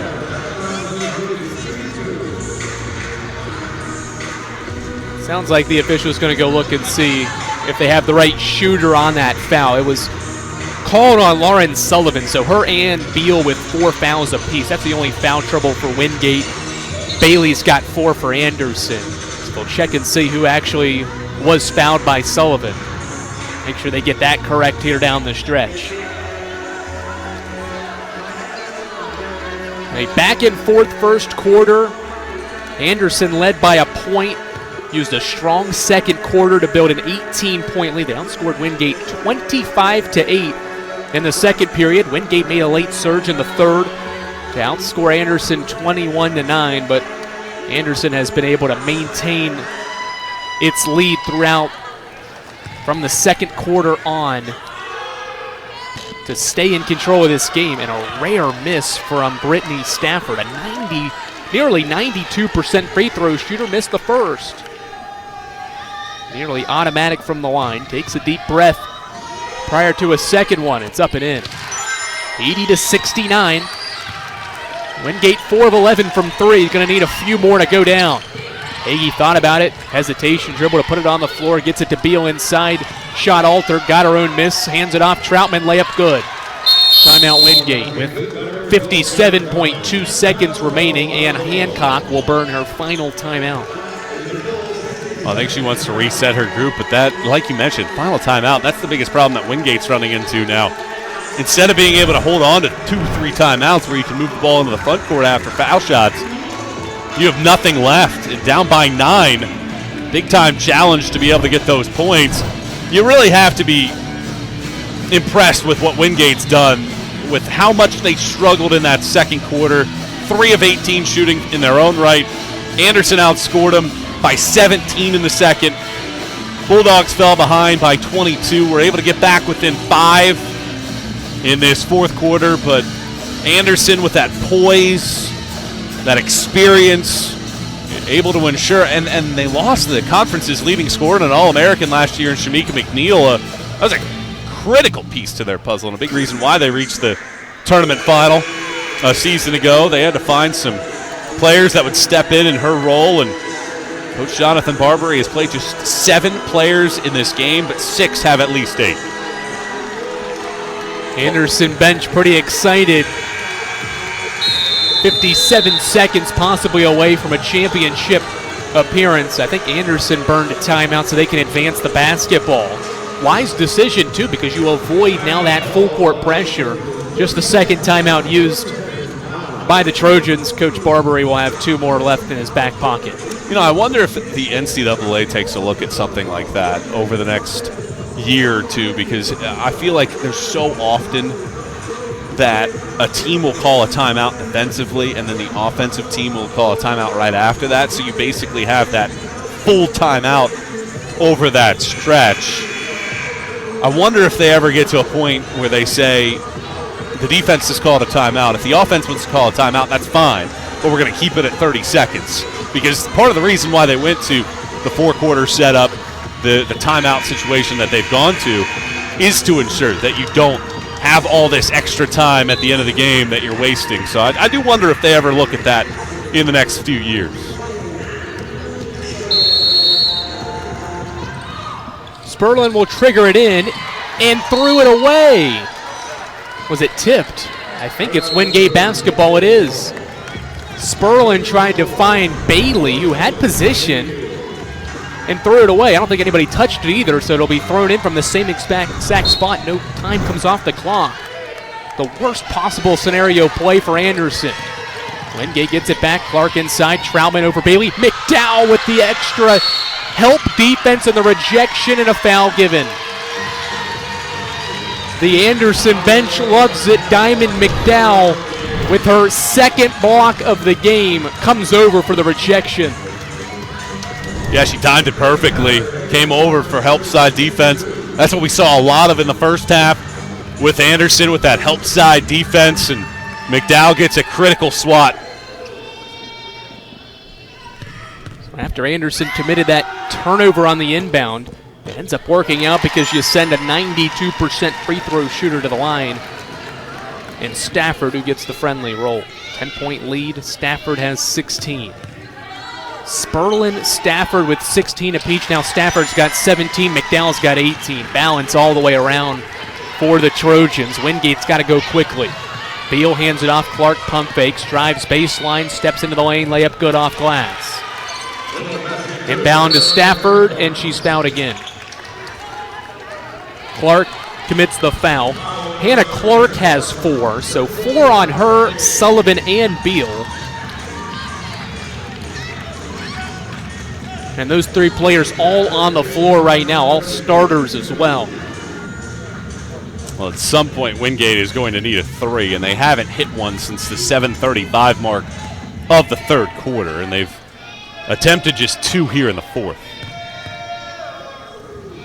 Stafford bends the knees, puts another free throw up and in. Adding on to her scoring total, tied with McDowell now for the game's, or for Anderson's leading score. Wingate does shoot a very high percentage from 3, but they don't attempt very many. Stafford makes both. 9th in the country in three-point field goal percentage, first in the conference. Needs some to go down quickly here. Nearly a turnover it is. Sperlin the steal, and she's fouled by Sullivan. Hits the deck hard, as Sullivan will foul out of the game, her 5th. That's what Behringer needed to do a couple of minutes ago on that Sperlin layup in transition. That time Sullivan commits the foul, but another stellar defensive play. Yeah, I mean, Anderson here in this fourth quarter, how about this? 7 of 13 from the floor, but 11 out of 12 at the free throw line. See if there was, I don't think there was a timeout called. I think the officials are heading to the monitor to maybe check for an intentional foul and maybe see if it needs to be upgraded from just a regular personal foul. Either way, it is the 5th on Sullivan, so she is disqualified. For the final 30.6 seconds. In the grand scheme of things, if the Trojans hold on, they'll likely secure a spot in a regional final, or in a regional matchup, because heading in the regional standings, they were slotted in at 9. Carson-Newman was 8. And so it felt like that quarterfinal match was not only a spot in the semifinals, but also a spot maybe in the regional to sneak in. Obviously, that did not include Belmont Abbey, who was on the outside looking in, but if they win their conference, they could slide in. But a win-in scenario for Anderson, and they've certainly lived up and have delivered so far to do that. Well, one of the big things that they're keeping an eye on, Young Harris running through the Peach Belt there into the title game of the Peach Belt Conference Tournament. They could poach a bid, and that could mean Anderson would be out. The question that the committee is going to have to answer is, how do you answer USC Aiken? They lost in that opening round to Young Harris, but Young Harris's quality of wins might potentially allow Aiken to stay in the field, but then you have Clayton. The officials just explained to us that they were looking about the intentional foul, and they do agree that it was just a regular common foul at that point. But then you had Clayton. Clayton just lost to Young Harris. North Georgia lost to Augusta. Or, no, they beat Augusta, and then they lost to Georgia Southwestern. So you have all these teams in that 5 through 9 range that lost, and where are you going to put those teams in terms of the tournament? Wingate was the number 2 team in the region. I guess you could maybe say that they dropped to number 3, depending on Georgia Southwestern. Maybe Southwestern wins the Peach, and you make that argument that, you know, Southwestern's played good at the end of the year. But nevertheless, Wingate's had a great year, and they're going to have a chance in the NCAA tournament. Clark to the rim, and a hard foul by McDowell. Just commits her 3rd personal. Sperlin split a pair at the line. It's a 12-point lead, and Clark to the free throw line. Strong take, but still no three-point attempts, still going for the twos. Well, you just mentioned it. Third foul on McDowell. She picked up her second in the first few minutes of the second quarter. She's played the rest of the game without foul trouble, and she'll play 35 minutes here today. Stafford will play 40. The two teams looking on, Lenore-Rhyne and Catawba, are glad that this game has gone the way that it has, and both teams have had to exert a lot of energy. And one of those two teams, either Catawba or LR, will hope that they can have an easier day, get some rest, and maybe have that upper hand in terms of energy, as the two teams that win these semifinals will play for a championship tomorrow at 1. Inbound to Sperlin. She's down again by Hagee, her fourth. So her and Beal out there with 4 now for Wingate and a 10-point deficit. Anderson shooting free throws at a 73% rate so far and closing in on another South Atlantic Conference championship appearance. Maybe these two teams meet for a 5th time? If Anderson's a 7 seed and Wingate maintains their 2, who knows? I don't know if the committee wants to have these two teams meet for a 5th time. I don't know if these two teams want to meet for a 5th time. Their 4 was probably the cap. Well, one thing I know about the committee is they typically don't necessarily spend a lot of time looking at those matchups like the men's and women's Division I committees may look at it. 3 from Behringer, no good. Ball tipped around. Hagee tracks it down, corner 3. Maybe it was tipped or altered. Ahead of the pack to Sperlin. Coach Barbary didn't want a basket, but Sperlin lays it in. 12-point game. And she looked over at the bench and said, so sorry, did not mean to do that. 87-75. One last maybe heave from Wingate. Wilson will put it up. It doesn't go. Anderson, for the 4th time in the last 5 seasons, back into the South Atlantic Conference Championship game, avenging 3 losses to Wingate in the regular season. The 4th time is indeed the charm for the Trojans. A second quarter surge turns out to be the difference. The Trojans maintained their lead that they got at the end of the first quarter all the way through to secure a 12-point semifinal victory. Well, it's a very fine performance from Anderson in this game. Credit goes to Wingate, a team that really struggled in the second quarter, battled back, got the score within 5, and the Trojans advanced to a tournament championship game. Plenty of basketball left to be played for Wingate, though. Adam Cavalier standing by with the winning head coach, Jonathan Barbary. All right, thank you very much, Andrew. JB, that second quarter surge ends up being the difference maker. Had to fight tooth and nail in the second half. You knew Wingate would rally. They did, but held them off. What did it take second half to stave off the Bulldogs? You know, honestly, we got tight because we got that lead. You know, we had to play them 3 times this year, and they got the best of us all 3 times. So once we had an opportunity to get ahead, we kind of like, you know, we're ahead. What do we do? And I think we got tight and started making silly decisions versus the press. Once we took a deep breath and realized that the middle is open, we did okay from there.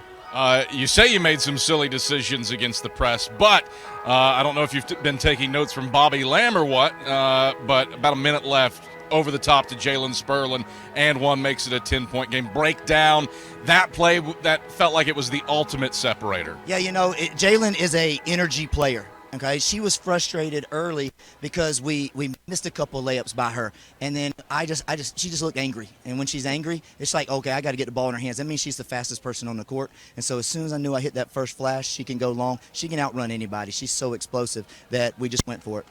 Major free throws. Stretch, how crucial? Big time. You know, in each game that we played them this year, they shot over 20 free throws against us, and we shoot maybe 30%, 40% in our attempts. So it's just you don't match that way. You've got to make your free throws in games like this. That's how you get to championship games. Back to the title game. You await the winner of Catawba and Lenore-Rhyne. What's the next 24 hours like for you? This team's like, when we eating? You know, got to eat. So we're going to feed them. We're going to watch a little. We're going to enjoy this moment because nothing's better than sitting here after a win. To see trophies given out is better than sitting here after a loss. So we're excited. We're going to enjoy that. And then afterwards, I mean, we played both of them at the end of the season. So we know them. We just got to be ready to play our game. And that's what it's about in tournament time. Play your game. All right, JB, thanks for the time. Congrats on the win. Appreciate it. Thank you. Andrew, back to you. Thanks, Adam. Certainly, Coach left them a little hungry before today's game because they ate out there. Was that too cheesy? I guess the continental breakfast ended at maybe 9 a.m. instead of 10 a.m. So didn't do the job. But final thoughts on this one, Michael? We've seen these teams throughout the season. We knew it would probably be a good game, maybe not the way it went in terms of Anderson controlling it throughout, especially the way this game started with the back-and-forth runs, but overall balance from Anderson. The front court was phenomenal. You add up Bailey, Wilson, and McDowell, they combined for 38 points and 30 rebounds. Obviously, it was a team effort, but they dominated the boards and the glass all day. Yeah, and you see one team Anderson, 14-0 run, one team Wingate, 15-0 run, and you see a team win by double figures in Anderson. That size and strength inside ends up being the differential in this one. And the Trojans get a chance to avenge that 25-point loss to Carson-Newman in last year's final. And they'll be there, and the question will be, is it Lenoir-Rhyne or Catawba that they'll face for a championship? They have the ability to sit back, relax, watch the second semifinal contest, which will feature Catawba and Lenoir-Rhyne at 2:30. Michael and Adam will have the call of that afternoon's matchup, which is to follow here inside Timmons Arena. Final score, 87-75, Anderson over Wingate. The Trojans back to the championship game for the fourth time in 5 years, trying to avenge last year's loss to Carson-Newman. We'll talk to you at 2:30 for Catawba and Lenoir-Rhyne.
You can feel it as you approach. You can feel it from the mountains, from the river, from the front porches and the bike paths, from the bats and the balls, from the main streets and the not-so-main streets. You can't help but feel that it's different here, more refreshing here, so that after a few days here, you'll feel different too. Greenville, South Carolina. Truly the breath of fresh air you've been waiting for.